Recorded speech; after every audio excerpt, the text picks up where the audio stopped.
Kansas are headed to the Smith Center on September 28th as part of their big Another Fork in the Road 50th anniversary tour. So who better to chat with all about it than lead vocalist and keyboardist for the band, Ronnie Platt. Good morning, sir. How are you? Good morning. Doing fantastic. And let me tell you, looking forward to playing one of my favorite venues, the Smith Center.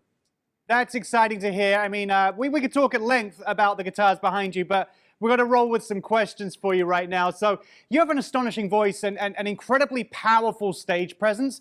But how did Kansas find you and make the decision that you were the right fit for the band? Well, I think they originally saw me when I was fronting the band Shooting Star. Shooting Star did a couple of shows with Kansas, but a few friends in between, some mutual friends. Then a very good friend of mine, longtime fan, who happens to be Dennis DeYoung's niece, Dennis DeYoung, formerly of the band Styx. Yeah.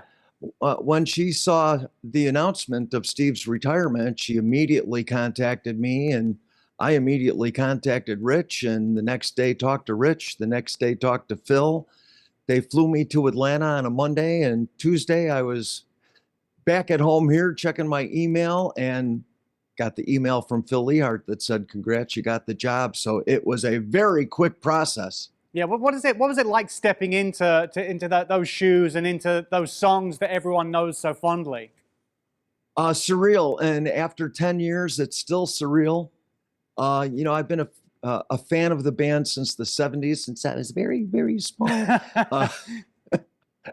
So just I've always been just a crazy, fanatical Kansas fan and a progressive rock fan, and just idolized Steve Walsh. I thought he was not only one of the greatest singers, but one of the greatest performers. And here I am filling his shoes. Pretty amazing. Well, I definitely say it's the Ronnie Platt era for the band as well. So, I mean, don't do yourself any disservice, sir. You're an incredible voice. But everyone knows the Kansas song, whether it's Carry On Wayward Son, Point of No Return, or any other of the hits. But what can fans expect to see at a Kansas show? Just pure, outstanding musicianship. Everyone in the band, Zach Risby on guitar, Joe Denenzona on the violin, plays that Viper violin, which is just absolutely crazy. Eric Holmquist on the drums, Tom Brislin playing keyboards. We call Tom the boy with the golden resume because he was Meatloaf's keyboard player. He played with Debbie Harry, played with Yes. Wow.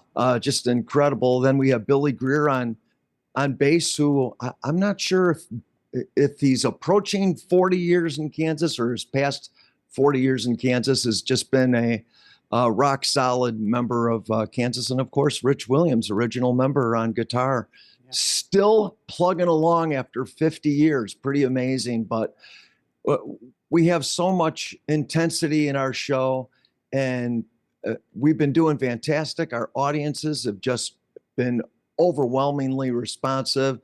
It's such a great feeling, and we're going to bring that to the Smith Center.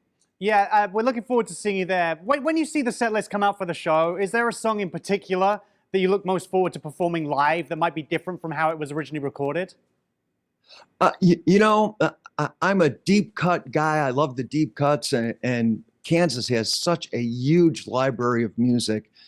But when it comes to Wayward Son and just the response you get from the audience, and you see all those original fans that they might be in, up in a couple of years now, a little older, but you see everyone turn 18 again. And to me, that's just the greatest thing in the world, to see everyone come up out of their seats and just be so energetic and be singing along with Wayward Son.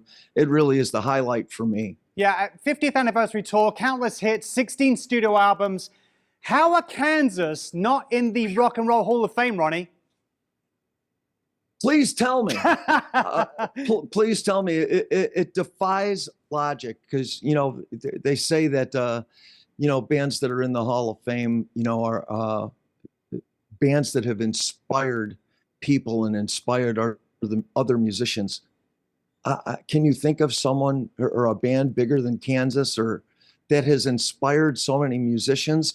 When I was a young kid, every guitar teacher, every teacher on their curriculum was teaching Dust in the Wind because it taught you how to pick with your right hand. It influenced so many guitar players, influenced so many singers, so many songwriters. It just defies logic to Well, me. Ronnie, I'm going to be petitioning Cleveland right now to get that taken care of, but we're looking forward to seeing Please. you in Las Vegas. Thank you so much for your time this morning.